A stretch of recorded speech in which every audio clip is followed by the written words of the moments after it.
Pihak Dinas Kesehatan Provinsi Sumatera Selatan menghimbau masyarakat untuk waspada terhadap penyebaran kasus DBD di musim hujan ini dengan menjaga perilaku hidup bersih dan sehat dengan 3M, menguras, menutup, serta mengubur.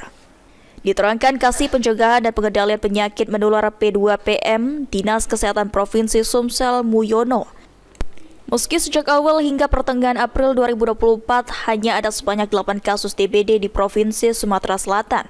Namun berdasarkan data sejak Januari 2024 hingga 16 April 2024, tercatat 2.966 kasus DBD, dengan rincian di bulan Januari 1.474 kasus, Februari 1.001 kasus, Maret 483 kasus.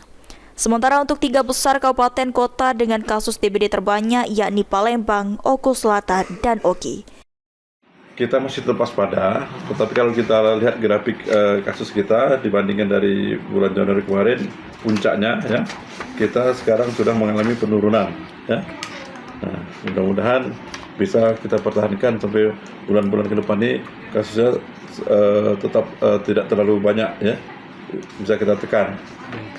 Untuk di bulan April sendiri ini sudah 8 kasus ya? Untuk bulan April sampai hari ini sudah 8 kasus yang tercatat. Hafidz Zainul, PAL TV.